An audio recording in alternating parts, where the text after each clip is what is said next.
Hey guys, what's going on? My name is Senaton, and welcome to today's video for Legends of Runeterra. Today, we got a lot of cards. It's still spoiler season, and we got a lot of cards. I will be honest with you. I think most of these cards are bad. Not like not fun, but in terms of competitive playability, I'd say the majority of these 8 cards are pretty bad. More meme style, kind of for fun cards than seriously competitive. A couple of them I think might see some competitive play, but the vast majority of them I think are more for memes. Anyway, what do we got today? We got no champions, no new keywords, no anything like that. We just have a bunch of new cards. We got some PNZ stuff. We got some Bilgewater stuff. We got like some interesting things, but again, nothing too crazy. But enough me basically taking a dump on these cards. Let's go and look at them. One of them I really like. I won't spoil it though, but one of them I really like. It looks fun. I don't think it's viable, but let's go look at the cards. Okay. So new cards for Rise of the Underworlds. I don't know about all these cards. First off, we have Boom Baboon. This is one of the cards I think is actually somewhat playable. 2 mana, 3/1, PNZ card. When I'm summoned, create a Flame Chompers in hand. Decent stat line for a 2-drop. Flame Chompers is the 0/2. I think it's a 2 mana card, but it's a 0/2 that says when it's discarded, play it instead. Eh. That's what I have to say to this. It's just like, eh. Like, yeah, it's giving you some fodder for rummages and stuff and like a Spacey Sketchers, but I don't know the kind of deck that would want to play this. Before you say, oh, well, that's easy, discard aggro. I don't think discard aggro would like to play this. Discard aggro kind of has their early game like shored up. Their 2-drop of choice is what? House Spider, the 2 mana 2/2 that summons a 1/1. This thing is slightly bigger than a House Spider in terms of attack, but a little smaller in terms of health. And I think the House Spider is better. I think not being able to get pinged by a Vile Feast or a Withering Wail or a Go Hard is just better than being a 3/1. So yeah, I don't know. I don't think even Discard Aggro likes this card, but again, maybe I'm wrong. Maybe Discard Aggro will play this as a one of, but also Discard Aggro really likes to flood the board, and you had to do a little extra work to get the extra card on the field compared to House Spider, who you just played and it summons a 1/1. This you had to find a way to discard your Flame Chompers to get a 0/2 on the field, and the reason for that is of course crowd favorite, the 4 mana 2/1 that gets +1/+1 with Overwhelm. But yeah, gets +1/+1 for each unit on the board on your side of the board when you summon it. So yeah, not a big fan of Boom Baboon. I think it's kind of not even a meme, but it's just a little too weak. But I might be wrong. Now the next card I think is a complete meme. Glorious Evolution, 10 mana slow spell. Slow spells usually are already bad, especially if they're expensive. They need to do something very big, either win the game or keep you from losing the game, in other words. This card doesn't do anything at all, in my opinion. What it does do, though, is it replaces your cards everywhere with exact copies of them. They have -1 cost, augment, and are now tech. Tech until now has been basically just the Heimerdinger turrets and the Adaptatron 3000, I think is the number or something. So that's cute if there's more tech synergy in the future, but I just don't think this card's good. You're basically paying 10 mana to not really affect the board compared to a bunch of other expensive cards, expensive spells that are actually playable. They always affect the board. Think of it like Ruination, Harrowing, Feel the Rush. I don't know. Like, that's pretty much it in all honesty about big spells I see play. This card doesn't do anything to the board. Maybe there's some kind of busted OP combo I'm not seeing. I don't know what happens though if you play a second Glorious Evolution. Like, does the discount stack up? And it's like after you play a second one, they're now -2 instead of -1. Who knows? And of course, it's a Victor card. It does go well with like a leveled up Victor. That's cute. But again, a 10 mana card that doesn't really affect the board. Not interested. Sure, it kind of helps you catch up in terms of like the mana deficiency, the tempo deficiency you created by casting a 10 mana spell because of the discount. And augment on stuff is cute. And since every card now is a created card, it'll always trigger augment. I just don't think it's enough though. So I'm putting it into meme territory. Sorry. It looks like a fun meme, but it's a meme. If you can do like some funny, if it does work the way I'm thinking, and it will give you like the discount will keep adding up if you cast it more than once. Karma Glorious Evolution sounds fun and cute. But yeah, you're probably gonna die before that happens. Next few cards we got here are some Shurima cards. I'll say this: Shurima is probably arguably one of the strongest regions in the game at the moment. So I'm a little happy these Shurima cards are kind of bad. One of them's good, or at least somewhat playable in my opinion. It's not the first one. Shifting Sands. 6 mana slow spell, deal 4 to a unit, summon 2 sand soldiers. I have no idea why you would play this card. I really have no clue what kind of deck wants this. Maybe at fast speed, sure, but like 6 mana to deal 4 to a unit, like 4 damage to a unit is good. Don't get me wrong. Look at Black Spear. Here's the other thing though. Black Spear's 3 mana. Sure, something has to die first before you can play Black Spear, but it's not hard. And again, 3 versus 6 mana is insane. Plus, Black Spear is fast. Now you might argue, well, what if you have some kind of Sand Soldier synergy? Cool, but like a 6 mana slow speed spell, maybe. So the only way it doesn't have this, but I could see this card seeing play if it had like Reputation. Like, I don't know, it would cost what it costs now, 6 mana, and then like Reputation, I cost 3 or something, or maybe 4. Maybe it would see play. But like the idea is you probably kill an annoying unit your opponent played, which is going to be hard because it's only 4 damage. And then you use those Sand Soldiers plus your other units to get in an attack. Or I guess you could also argue you could use it defensively because you could use it to kill an enemy unit and get some Sand Soldiers to block. But again, since it's a slow spell, your opponent can play around it by open attacking. So I just don't think this card is playable at all. I think this card is going to be one of the worst cards in the entire Shurima region. Not just the set, not just this release, but the entire region. And that's a bold claim. There's a decent amount of bad cards in Shurima, but this is, in my opinion, one of the worst cards there. Now the next card. This is the one I think is actually slightly playable. Treasure Seeker. 1 mana 2/1. When I'm summoned, create a Waking Sands in hand. Waking Sands is the 2 mana slow spell that says summon a Sandstone Charger. Sandstone Charger is a 5/2 with Ephemeral, basically just big Sand Soldier. That card is not good. I think the card is slightly playable because a 1 mana 2/1 is not a terrible stat line, especially for both defensive and aggressive decks. It blocks well, it gets in a little bit of damage.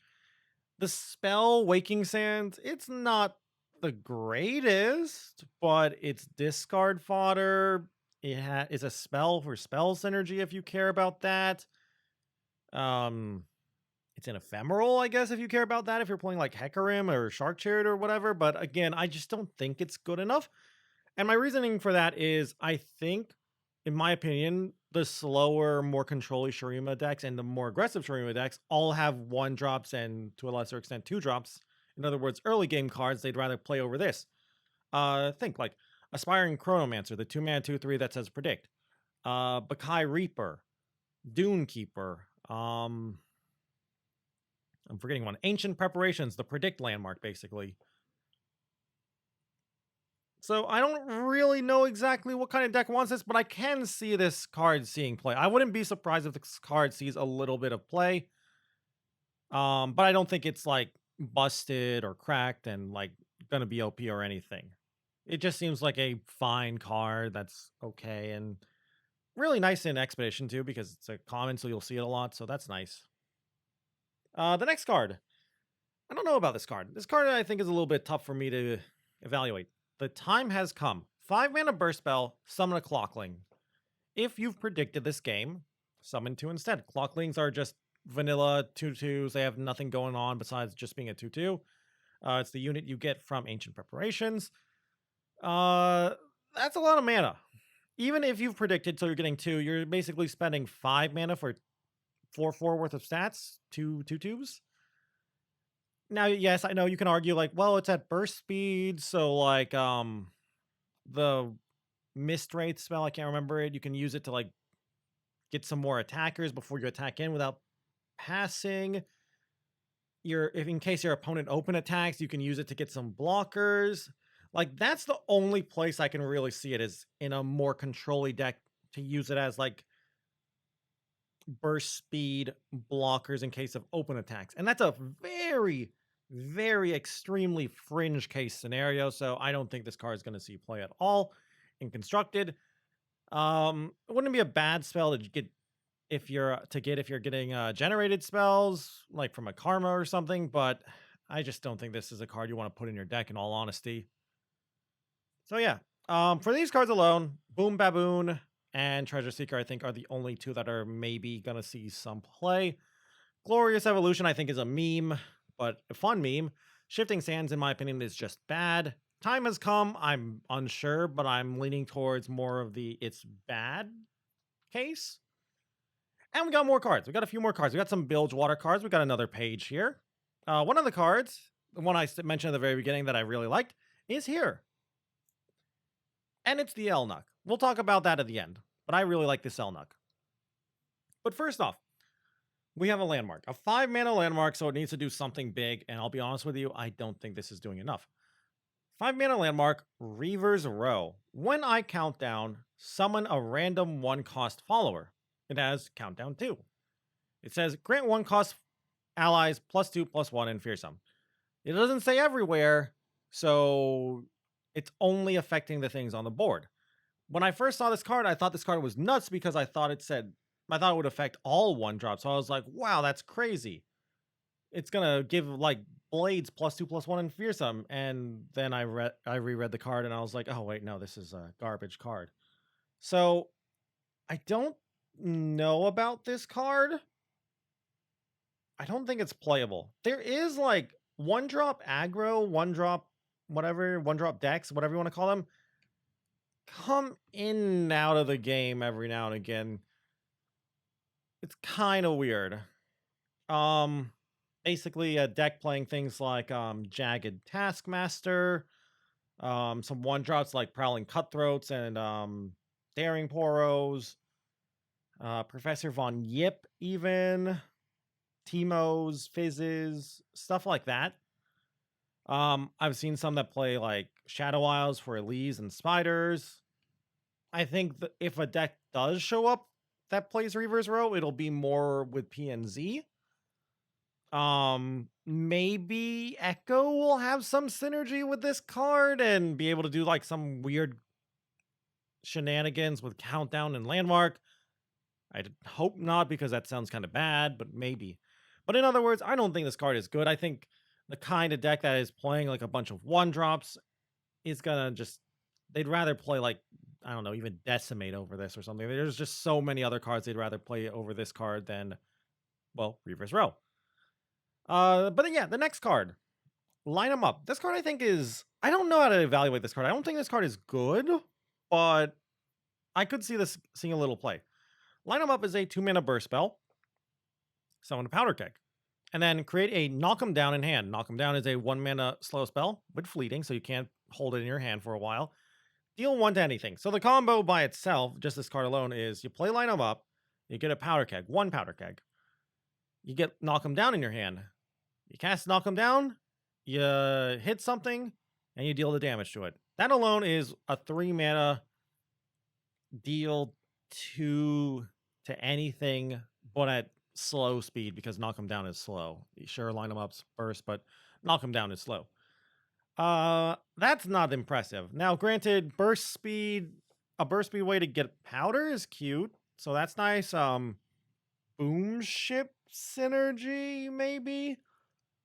But yeah, I think if if you're gonna play this card, you like the burst speed synergy or the burst speed powder keg, basically. The only problem I see, and this is just the problem with powder in general, is powder kegs are really easy to interact with. And I'm not looking for my removal, my damage-based spells to be interacted with by my opponent using a Vile Feast, a single combat, Mystic Shot, or whatever on my powder kegs. But I can still see this card seeing some play. I'm not 100% sure, though. Anyway, next card, the card I like the most. One, because it's cute, and two, because I think it is slightly playable. But maybe I'm thinking a little too memey here. Volunteer ELNUK. 3-mana, 3/4 ELNUK. It is, I believe this is the third ELNUK we have in the game now. We have Bull ELNUK and Troop of ELNUKs, the 4-mana, 4/5, and the 5-mana, 3/3. Volunteer ELNUK says, when I'm summoned, create a random ELNUK in the top 6 cards of your deck. Okay, not bad. So it's either gonna, since there's only 3 ELNUKs, there's a 33% chance to get a certain ELNUK. Either this thing, the Volunteer ELNUK, the Pack ELNUK, or the Troop of ELNUKs. So in theory, you can play like Volunteer ELNUK, hope you don't draw the created ELNUK on turn 4 or 5, and then play Troop of ELNUK on turn 5 as well. Worst case scenario, you paid like 8 mana for a 3/4, the Volunteer ELNUK, a 3/3, the Troop of ELNUKs, and then another 3/3 if you got a randomly generated ELNUK and it's Troop of ELNUKs. So that's not terrible, but I feel like if your game plan is, I hope I don't draw a card after I shuffle it into my deck, I don't think that is the recipe for a good deck. And of course, you can do some cute stuff with like counterfeit copies or something, but we're getting into like some really heavy meme territory here. And talking in a purely competitive sense, as much as I like this card, I don't think it's going to be competitive, at least not in a tier 1 deck, maybe in some kind of fringe deck, because at its worst, it is a Badger Bear, and it does have the ELNUK tag, so it does have ELNUK synergies if they print more and more of those. Call of the Wild draws this. I believe that's the name of the card. The one that like looks at some cards at the top of your deck and draws like the Poro, the Yeti, and the ELNUK, or something like that. Every Poro, Yeti, or ELNUK, something like that. I can't remember it. So there's that. So maybe like ELNUKs can come back, like Freljord, Piltover, and Zon ELNUKs, you know, with like Ezreal maybe.